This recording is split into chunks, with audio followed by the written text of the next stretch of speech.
Im Video heute zeige ich euch, wie ihr ein Gesicht mit Hilfe von einem Foto zeichnen könnt, um meine Serie zum Thema Zeichnen lernen für Anfänger fortzusetzen. Dazu braucht ihr natürlich ein Foto, das ihr abzeichnen wollt, ein Blatt Papier, einen H- oder HB-Bleistift, einen weicheren Bleistift wie zum Beispiel 2B oder 4B und etwas zum Verwischen wie zum Beispiel einen Papierwischer, ein Stück Klopapier oder auch ein Wattestäbchen. Wenn ihr die Möglichkeit habt, könnt ihr natürlich auch mehrere verschiedene Bleistifte mit unterschiedlichen Härten benutzen, aber ich denke, für die meisten ist es einfacher, einen etwas härteren und einen etwas weicheren Bleistift zu benutzen.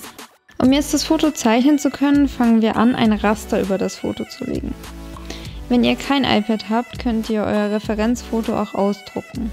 Wenn ihr weder ein iPad noch einen Drucker habt, ist es auch möglich, sich die Rasterlinien vorzustellen.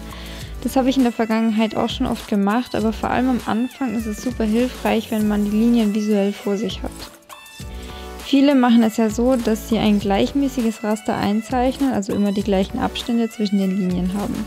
Das kann man auch so machen, ich mache mein Raster allerdings lieber so, dass ich die Linien an den wichtigen Stellen habe, weil ich finde, dass es das nochmal einfacher macht, weil man sich so einfach besser daran orientieren kann. So habe ich beispielsweise horizontale Linien an der Stelle, an der die Haare aufhören, am Haaransatz über den Augenbrauen, unter den Augen, unter der Nase, über und unter den Lippen und am Kinn gemacht. Vertikale Linien habe ich einmal in der Mitte vom Gesicht, an den inneren und äußeren Punkten der Augen und an den beiden Seiten der Nase gemacht. Am einfachsten ist es dann zusätzlich noch, wenn das Referenzfoto genauso groß wie die Zeichnung ist, weil die Abstände bzw. Größenverhältnisse so besser abzumessen sind. Dann übertragt ihr das gleiche Raster mit den gleichen Abständen auf euer Blatt Papier. Das könnt ihr, wenn ihr besonders penibel seid, mit Lineal oder Geodreieck machen oder auch so wie ich mit eurem Bleistift abmessen. Genauer wird es natürlich mit Lineal. Wenn ihr dann anfangt, die Umrisse von Gesicht, Augen, Nase und Mund einzuzeichnen, schaut die ganze Zeit zwischen Foto und Zeichnung hin und her und haltet euch an euer Raster, damit ihr die Proportionen richtig hinbekommt und auch alles an die richtige Stelle gesetzt wird. Dann könnt ihr auch schon anfangen zu schattieren. Wenn euch interessiert, wie man die einzelnen Bestandteile von einem Gesicht zeichnet und schattiert, schaut mal bei meinen anderen Videos zum Thema Zeichnen lernen für Anfänger vorbei, da erkläre ich alles nochmal detaillierter. Wichtig ist vor allem, dass ihr die Schatten langsam und Schritt für Schritt aufbaut. Es ist immer einfacher, noch mehr Schatten hinzuzufügen, anstatt welchen zu entfernen. In welcher Reihenfolge ihr das Gesicht schattiert, ist nicht so wichtig. Ich mache das auch immer kreuz und quer und springe zwischen den Stellen hin und her, wie es mir gerade passt. Allerdings solltet ihr aufpassen, dass ihr das schon Gezeichnete nicht mit eurer Hand verwischt. Wenn ihr also Rechtshänder seid, macht es mehr Sinn, von links anzufangen und als Linkshänder umgekehrt. Ich habe für die Zeichnung fast 9 Stunden gebraucht und zwischendrin dachte ich echt oft, dass ich gar nicht mehr fertig werde. Es hat mich auch wirklich Überwindung gekostet, nach einer Pause wieder weiterzumachen. Das ist immer mein größtes Problem, mich zu überwinden und die Herausforderung anzupacken, aber im Nachhinein bin ich immer froh, dass ich es gemacht habe. Ich glaube, bei mir ist einfach das Problem die Angst, es nicht hinzubekommen, was aber eigentlich total dumm ist, weil aus Fehlern lernt man und wird besser und im Fall vom Zeichnen kann man die Fehler ja auch einfach wieder ausradieren und neu probieren. Früher habe ich auch immer ganz oft Zeichnungen angefangen, aber nie fertig gemacht, einfach aus Angst, dass das Ergebnis nicht so wird, wie ich mir das vorgestellt habe. Was ich damit sagen will, ist, lasst euch nicht entmutigen und vertraut dem Prozess. Klar sieht ein halbfertiges Bild noch nicht perfekt aus, wie auch, wenn es noch nicht fertig ist.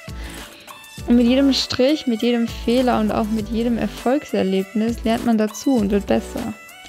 Aber wenn man es gar nicht erst probiert, kann man auch nicht besser werden. Und bei der Zeichnung haben mir zum Beispiel die Haare und der 3-Tage-Bart echt zu schaffen gemacht und mir wirklich Nerven geraubt. Aber dadurch, dass ich nicht aufgegeben habe und einfach weitergemacht habe, ist es am Ende doch noch echt gut geworden und ich habe einiges Neues gelernt. Also fangt einfach an, zeichnet so viel ihr könnt und gebt nicht auf. Auch wenn es manchmal schwer fällt, einfach versuchen, dran zu bleiben und weiterzumachen.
Ich hoffe, mein Video zum Gesicht mit Hilfe von einem Fotozeichnen hat euch gefallen und vor allem geholfen. Wenn ja, dann gebt dem Video bitte einen Daumen nach oben, weil mir das wirklich sehr viel hilft. Und hinterlasst mir auch gerne einen Kommentar oder abonniert meinen Kanal. Ansonsten sehe ich euch beim nächsten Mal.